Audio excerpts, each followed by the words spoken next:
My ex-wife announced her pregnancy to the whole family, trying to trap me with someone else's baby. I responded with medical records, proving I've been sterile since childhood. Hey Reddit, I'm Noah, 34, male. My wife told the whole family that I got her pregnant before she told me. Got called a deadbeat dad by all relatives. But surprise, surprise, I'm sterile. 63 relatives were in that group chat when she dropped the bomb. Both sides of the family, aunts, uncles, cousins, her parents, my parents, her grandmother, who only ever post prayer requests and garden photos. Everyone we'd ever shared a holiday meal with was watching when she lit the fuse on my life. The message hit at 7:40 p.m. on a Tuesday. I was eating leftover Chinese in the one-bedroom apartment I'd been renting since we separated 2 months earlier. 3 years married, 2 months separated. Zero communication between us except through lawyers arguing over who gets the furniture. And she announces a pregnancy to literally everyone we know before saying a single word to me about it. The message itself was crafted. You could tell she'd worked on it. I want to share some news. I'm pregnant. I know the timing isn't ideal given everything that's happened, but I believe every child is a blessing. I'm asking for prayers and support during this difficult time as I prepare to be a single mother. The father knows who he is. My phone blew up before I finished reading it. Her mother called first, already crying, asking if it was true and why she had to find out this way. Then my mother, confused and upset, asking what on earth was going on. Then her sister. Then my brother. Then people I hadn't talked to in years. Suddenly had opinions about what kind of man I was. I sat there in my kitchen watching notifications stack up, mine getting cold, and felt my stomach drop. Not panic exactly, something worse. That feeling when you know exactly what's happening, and you can't do a thing to stop it. The chat exploded over the next hour. Her relatives sent heart emojis and prayers and promises of support. My relatives sent confused messages asking for context. Someone's cousin twice removed posted a Bible verse about fathers. Her grandmother, who could barely work her phone on a good day, somehow managed to type out a long message about blessings and reconciliation, and how she was praying for everyone. Here's what nobody in that chat knew, what my wife didn't know, what I'd never told anyone in my adult life, because it's not exactly something you bring up over dinner. When I was 12 years old, I got diagnosed with testicular cancer. Caught it early because I told my parents something felt wrong down there. Mom thought it was a hernia. Took me to the doctor expecting nothing. 2 days later, I was sitting in an oncologist's office at Phoenix Children's. A week after that, surgery. 6 months of chemo followed. Lost my hair twice. Lost 25 pounds off a frame that didn't have much to spare. Spent most of 7th grade either in the hospital or too sick to leave the house. Friends came by at first, then stopped when it was clear I wasn't getting better on any schedule they understood.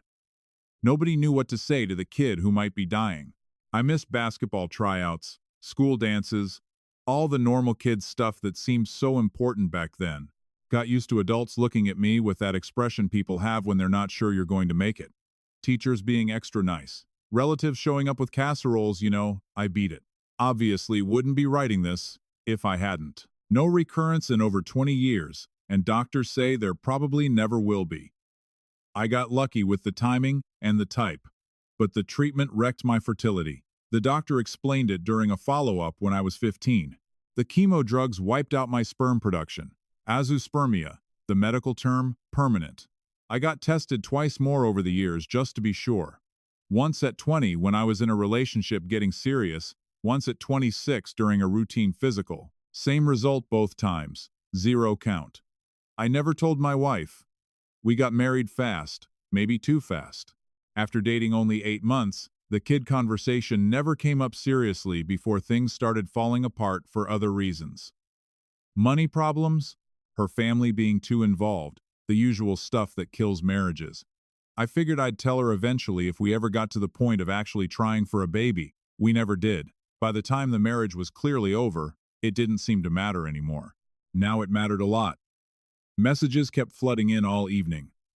Her aunt sent a long paragraph about family values and taking responsibility. Her cousin posted another Bible verse about fathers who abandon children. Someone I didn't even recognize sent a crying emoji about the innocent baby caught in the middle of adult drama. By 9:00 p.m., I snapped. Did something stupid. Something I'd regret for weeks. I typed a reply straight into the group chat. Didn't think it through. Didn't call my brother for advice. Didn't talk to my lawyer. Just reacted like an idiot who thought facts would matter to people who'd already made up their minds. I can't be the father. I've been medically sterile since I was 12 due to cancer treatment. I have documentation going back to my teens. I don't know what's going on here, but that baby isn't mine and can't be mine. Sent it before I could talk myself out of it. Chat went dead silent for 30 seconds. Those 30 seconds felt like an hour. Then the replies started coming. Her mother, this is a new low even for you. Using your childhood illness as an excuse to abandon your responsibility. I'm praying for your soul. Her father, men who make excuses instead of stepping up, aren't men at all. Her cousin, wow, just wow. I can't believe what I'm reading. Then my own aunt, who I thought might actually hear me out. Honey, I think you need to talk to someone professional. This isn't healthy behavior. In trying to defend myself with the truth, I'd handed her exactly what she needed. Now I wasn't just some deadbeat who left his pregnant wife. I was a guy so desperate to escape he was making up cancer stories. I was mentally unstable. I needed professional help. My phone rang. Mom, what is wrong with you? You can't say things like that in front of everyone. Whether it's true or not, that's not how you handle this. Mom, it is true. I have the records. I've been sterile since the chemo. Then why have you never told anyone? Why didn't you tell her before you got married? Why is this the first any of us are hearing about it? I didn't have an answer. Over 20 years of keeping quiet because I was embarrassed, because I didn't know how to bring it up, because I kept waiting for a right moment that never came. She was right. I'd made everything worse. The next 3 days taught me how fast a lie becomes an accepted truth when you've already lost control of the framing. My group chat response didn't create doubt about her claims. It made people feel sorry for her and disgusted by me. By Wednesday morning, the story had locked in solid. Desperate husband invents cancer story to dodge responsibility for pregnant wife. Her mother had screenshotted my message and shared it in at least 2 other family group chats along with commentary about how heartbreaking it was that I'd stooped to using my childhood illness as a shield for cowardice. My wife called my mother directly Wednesday morning. I heard about it later. Tearful conversation about how scared she was about the pregnancy, how deeply hurt by what I'd written in front of everyone, how she'd barely slept since reading it, said she was actually worried about me, said my message showed signs of someone who wasn't mentally well and might need professional intervention. Asked if maybe the family could encourage me to get some kind of help. Mom called me right after that conversation. Did you abandon your pregnant wife? I need the real truth, not whatever performance that was last night in the chat. Mom, the sterility thing is real. I have records from doctors going back to when I was 15 years old. 3 separate tests over the years. Same result every single time, 0 count. Then why didn't you tell anyone? Why didn't you tell her before you got married? Why is this the first I'm hearing that my own son can't have children? I didn't have a better answer than the one you already heard. I kept it private, and now it was biting me in public. I need you to not talk to anyone else until I figure this out. Please figure it out fast because right now, you look like a liar and a coward to everyone who knows you, including your own family. By Thursday, mutual friends started sending those not taking sides texts that were absolutely taking sides. 2 guys from college basically copy-pasted the same message. A couple we used to double date with just stopped answering. Her version spread because she was telling it to anyone who would listen, and because my clumsy attempt to tell the truth had blown up in my face. My version didn't spread because nobody believed me. I'd posted the truth directly in the family group chat, and it got immediately reframed as evidence that I was losing my grip on reality.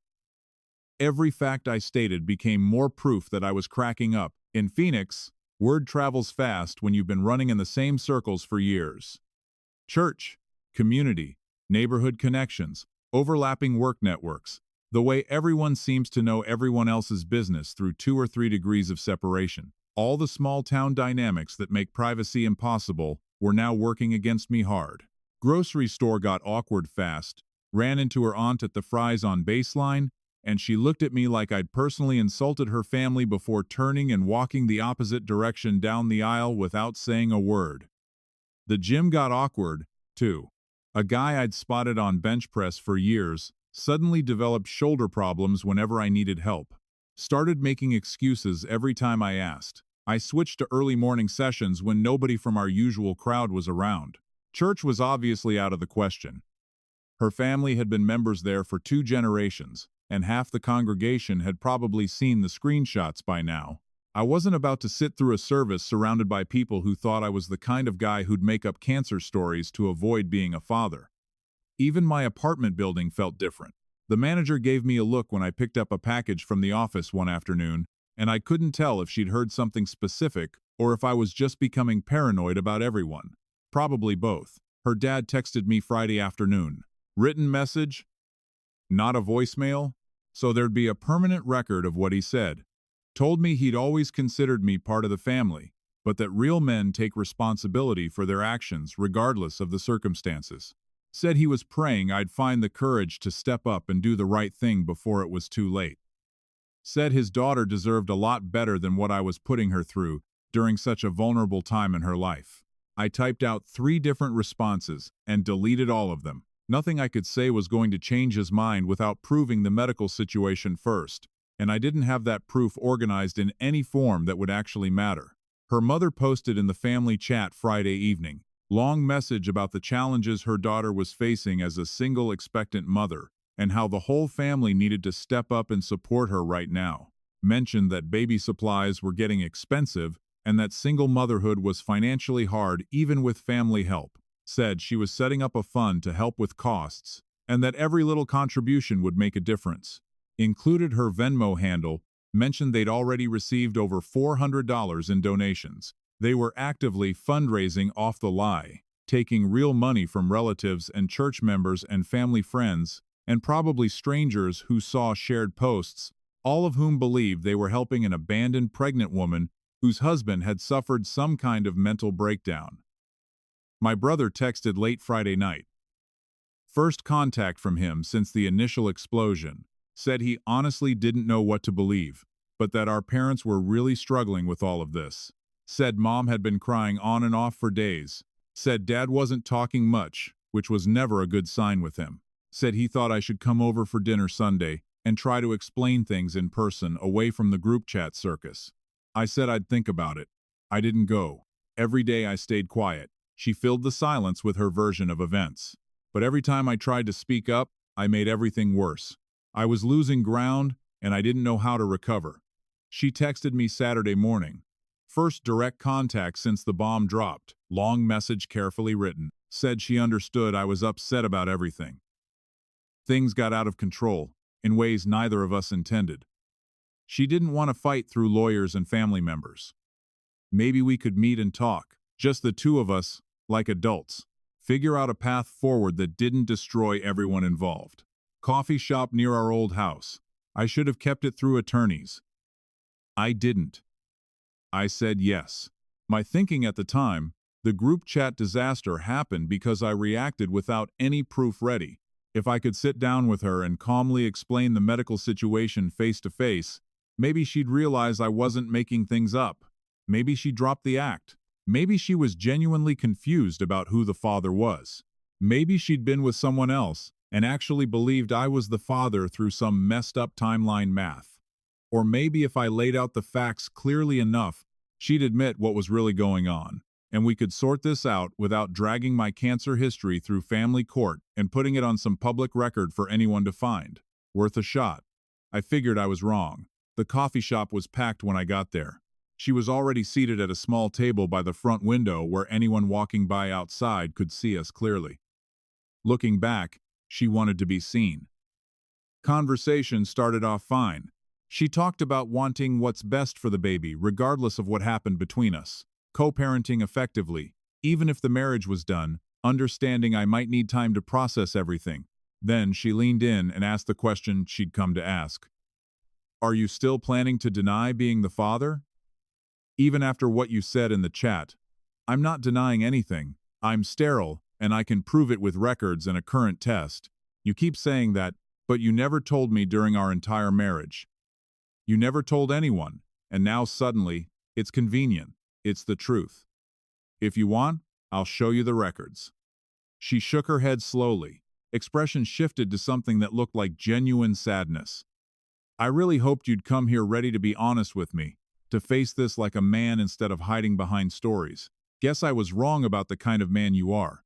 She stood up, grabbed her purse, said she'd pray for me, and walked out of the coffee shop while I sat there trying to figure out what had just happened. 20 minutes later, I checked my phone in the parking lot. She'd already messaged her mother, who'd already shared it to the family chat. He's still sticking to the sterile story. He looked me in the eye and lied to my face in public. I offered him grace and he threw it back. I'm devastated. I walked in thinking I could reason with her. Walked out having made everything worse for the second time in 4 days. Monday morning, I sat in a family lawyer's office in Tempe, explaining the worst month of my life. Guy named Garrett, early 60s, tired eyes that came from decades of watching families rip each other apart over money and kids. He listened to everything without interrupting. The group chat announcement, my stupid impulsive response, the coffee shop trap, the fundraising campaign, all of it. When I finished, he set his pen down and asked the one question that actually mattered. "When was your last fertility test?" 8 years ago. When I was 26. That's a problem. Courts hear men claim they're sterile all the time. Half of them turn out to be wrong or lying. I've had cases where a guy swore up and down he'd had a vasectomy. Then DNA came back proving he was the father anyway. If we're going to fight this, we need current medical verification from a specialist who can testify if it comes to that. Your old records from childhood are a starting point. But her lawyer will argue things could have changed over the years. He slid a document across the desk. Her attorney had already filed a motion for temporary spousal support based on the pregnancy and my alleged abandonment. The filing made me sound erratic and unstable. A man making up increasingly desperate medical excuses to avoid his responsibilities as a father. Hearing scheduled in 3 weeks. If we don't have current verification by that date, we walk in with your word against hers. And based on everything you've told me about the group chat and everything after, your word isn't worth much to anyone right now. The next few days were a crash course in how slowly medical bureaucracy moves when you need it to move fast. My original oncologist retired years ago. His practice got absorbed by a larger medical group with offices all over the valley. My old records existed somewhere in their archive system, but actually getting copies meant filling out forms, getting stuff notarized, and waiting through a 2-week processing time that had nothing to do with my court calendar. The woman on the phone sounded genuinely sorry when she explained the timeline, but sorry didn't help me. Finding a urologist who could run new testing was its own separate headache. The first office I called had a 5-week wait for new patients. Too long. The second wanted $800 up front because they didn't take my insurance and wouldn't negotiate. Third, I could maybe see me Thursday, but needed a referral from my primary care doctor first, which meant scheduling another appointment before I could even get to the one that mattered. The whole system felt designed to slow everything down. Wednesday afternoon, I gave my doctor the short version and asked for an urgent referral for fertility testing. He didn't know what to make of it, but he ran with it. "Why didn't you mention the childhood cancer during previous visits? It never came up during sinus infections and blood pressure checks." He put in the referral.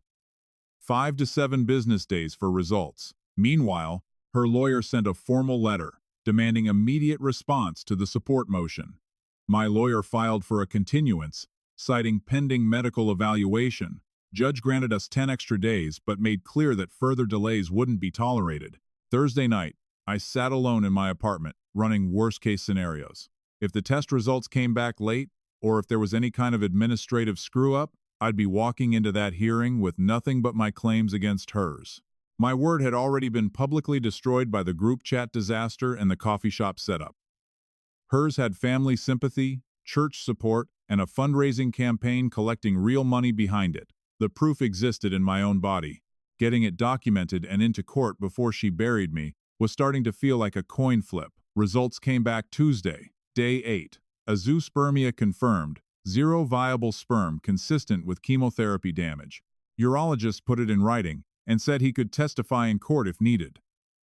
The lawyer called it exactly what we needed, but the 8 days it took to get those results weren't quiet. The previous Thursday, someone had called my employer. I work as a project engineer for a commercial electrical contractor. Good company, solid reputation, been around for 20 years. The kind of firm that bids on hospital expansions and school renovations and government contracts, jobs where clients actually care about who's walking around their buildings. The caller was female. According to our receptionist, expressed concerns about my personal situation and asked whether the company was aware that I was involved in a domestic matter that might affect my reliability and stability. Used those words specifically, reliability and stability, like she'd practiced the phrasing beforehand, didn't leave a name or callback number. My boss pulled me into his office Friday afternoon, closed the door behind us.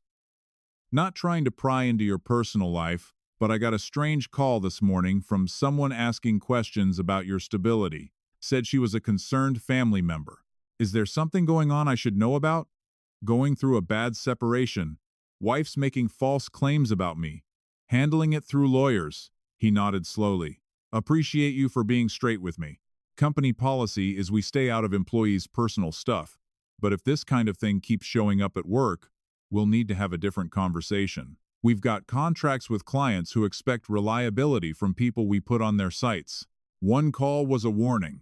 More calls would become my problem professionally. The same week, my landlord left a voicemail about a noise complaint filed against my unit. Someone who didn't actually live in my building had claimed I was having loud arguments at all hours and disturbing other residents. I'd been there 2 months and barely talked to my neighbors beyond nodding in the hallway. Called him back and explained that I was going through a contentious divorce and the complaint was almost certainly filed by someone connected to my ex-wife. He said he believed me, but was required to document everything regardless of what he personally thought. Said if more complaints showed up, we'd have to discuss my lease situation. 2 days later, another complaint arrived. This one claimed I'd left trash in the hallway and been hostile to a neighbor who asked about it. Complete garbage. I hadn't had a conversation with anyone in that hallway beyond saying good morning.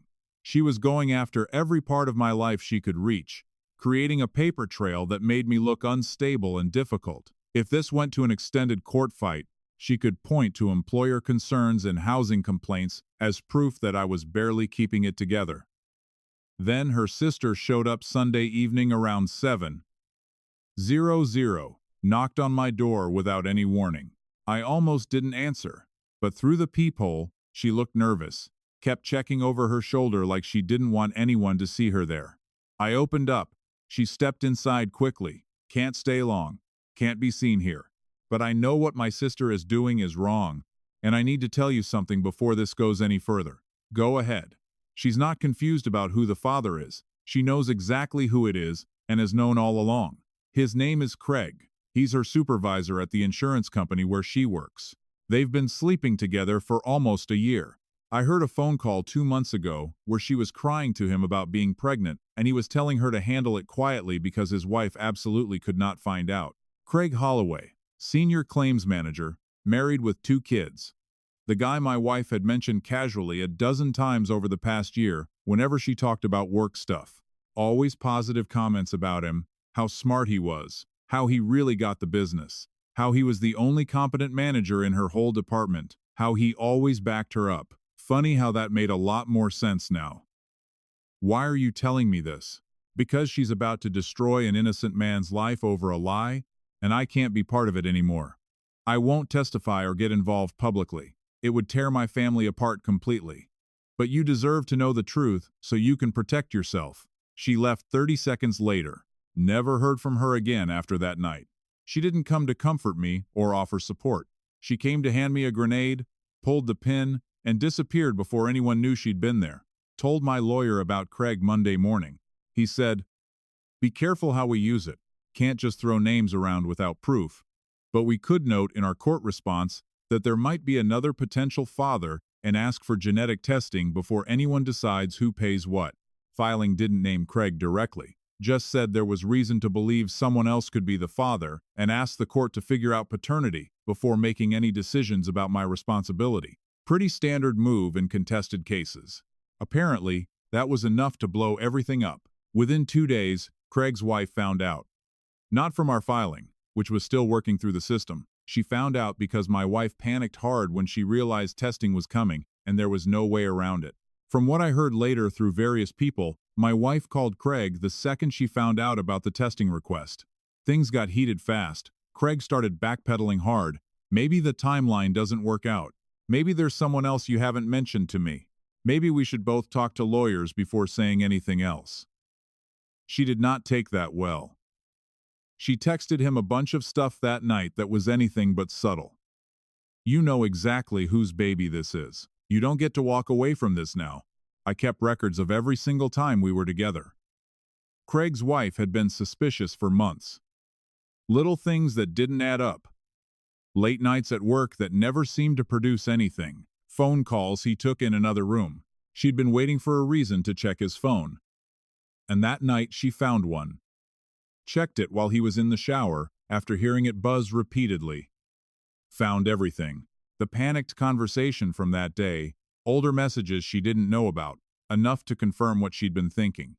Neighbors heard the screaming through the walls that night. His wife called a divorce lawyer first thing the next morning. Craig tried the classic move of claiming nothing physical ever happened, just emotional support that got out of hand. That story lasted about 5 minutes. Once she started asking specific questions about dates and locations, and why exactly a coworker would be texting him about a pregnancy if nothing was going on. By the end of the week, Craig had packed a bag and was staying at a hotel off the 101. His wife hired some aggressive family law attorney out of Scottsdale that people said was known for going after cheating husbands hard. Word got back to their employer through the usual channels. Someone who knew someone who overheard the wife talking about the whole mess. HR opened a formal investigation into potential policy violation. Boss sleeping with direct report. Pregnancy and questions about whether any employment decisions or performance reviews had been influenced by the relationship. Questions about whether company resources had been used to facilitate anything inappropriate. My wife got placed on administrative leave pending the investigation. Craig got suspended the same day. Neither one of them saw that coming. Apparently, the donation situation turned into its own separate disaster. Multiple people from her department had contributed to the baby fund, based on her tearful story about being abandoned by her mentally unstable husband. $20 contributions, $50 contributions, people chipping in because they felt bad for a pregnant coworker going through a hard time.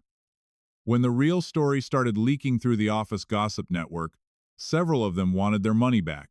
That generated HR complaints about using company communication channels for personal fundraising and creating a hostile work environment by deceiving coworkers into donating money under false pretenses. Meanwhile, her lawyer sent a letter about settling. Totally different tone from everything before. No more aggressive demands about support and what I owed her. No more language about my mental instability or medical fabrications. Just talk about finding a reasonable resolution that didn't require more court dates and public testimony. She wanted to cut a deal and pretend the last 3 months never happened. I told my lawyer to write back one sentence. We look forward to the paternity testing. The test happened 2 weeks later. Court supervised, properly documented, chain of custody the whole way. No way for anyone to argue with the results or claim something got contaminated or messed up. I wasn't the father. Couldn't be. My medical paperwork went into evidence without any objection from her side. Craig got ordered to submit a sample. His lawyer told him refusing would only make everything worse and could result in the court just assuming paternity anyway. Results came back 10 days later and confirmed what everyone already figured by that point. He was the biological father. Her whole case against me fell apart overnight. Support motion got dropped immediately. Her lawyer stopped returning calls from my lawyer. We could have gone after her for everything she'd put me through over those months. The defamation, the calls to my employer, the fake housing complaints. My lawyer said we probably had a decent shot at damages, but that would have meant more months in court, more legal fees, more of my time and energy spent dealing with her instead of moving on with my life. I thought about it for a few days, ran the numbers on what litigation would cost versus what I might actually recover. I decided I wanted out more than I wanted revenge or a payout. The final divorce hearing was a Thursday in late March. Nice Phoenix spring day, Mid-70s. Clear sky, light breeze. I'd been through the courthouse enough times by then that the security guys recognized my face. Divorce was getting finalized that day, separate from the paternity mess, which had already been resolved weeks earlier. This hearing was just paperwork. I kept my retirement accounts. She kept the house but had to refinance within 90 days to get my name off the mortgage. Clean split. No kids, no ongoing financial ties, no legal reason to ever communicate again. The hearing took 15 minutes. The judge confirmed both parties had agreed on the terms. Papers got signed. Marriage is officially over. I walked into the hallway, expecting to head straight for the elevator and get on with my life. She was waiting by the water fountain near the bathrooms. Not by accident. Deliberately positioned right where I'd have to walk past her to reach the elevators. I knew that look on her face immediately. The softened expression she used whenever she wanted something from someone. Seen it 100 times during our marriage. Seen her use it on her parents, on coworkers, on strangers in checkout lines. I know things got ugly between us. Mistakes were made on both sides. I never wanted any of this to happen the way it did. Maybe someday when everything settles down and emotions aren't so raw, we could sit down like adults and talk about everything that went wrong. I let her finish without interrupting. When she was done, she tilted her head. "Do you have anything to say?" I thought about everything I could tell her. The destroyed relationships with family members and friends I'd known for years. The stress of having someone call my employer, asking questions about my stability. I could have unloaded the whole list, everything, but none of it would matter to her. She was just checking if she still had any pull over me. Kept it short. "Check your Venmo. I hear refund requests are piling up." I walked past her without waiting for a response. Hit the elevator button. She said something behind me, but I didn't catch what it was. The doors opened. I stepped inside, and that was the last time I ever saw her or spoke to her. 3 months later, things had mostly calmed down. Life started looking something like normal again. Craig's divorce went through in June, lost the house and the settlement, which his wife got to keep along with primary custody of their kids. Got hit with child support payments for his 2 existing kids, plus the new one, which apparently added up to a serious chunk of his income. Lost his job, too. Once HR finished their investigation and found evidence he'd been giving her favorable performance reviews she didn't actually earn. Ended up taking a position at a smaller insurance company across town. Worse title, way less money, no management responsibilities. Basically had to start over in his 40s with 3 kids to support. My ex moved to Tucson in July after her professional reputation in Phoenix got torched. Nobody in her industry would touch her once the story made the rounds. Her parents found out the whole truth about the affair and everything else sometime in May.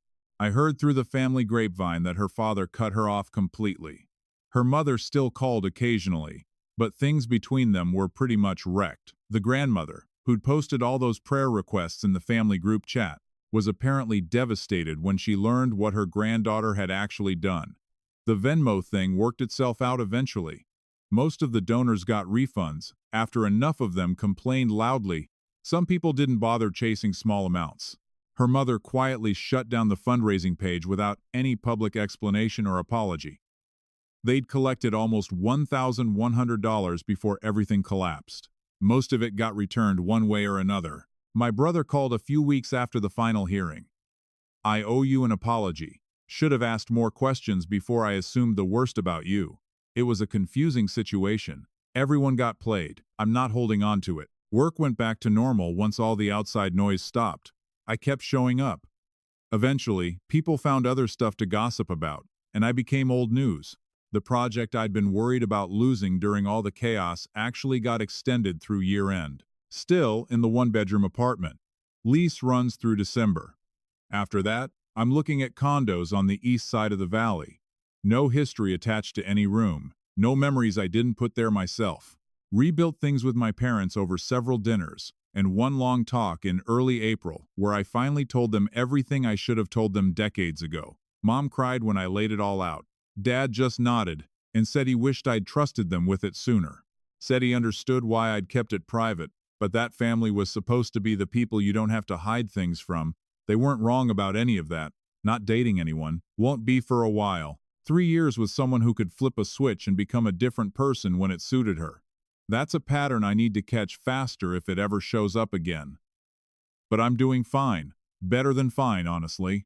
Guys, we are so close to hit 100,000 subscribers on this channel. If you are not subscribed to the channel, please consider subscribing. It really helps hit that 100,000 mark. Thanks for making this dream come true.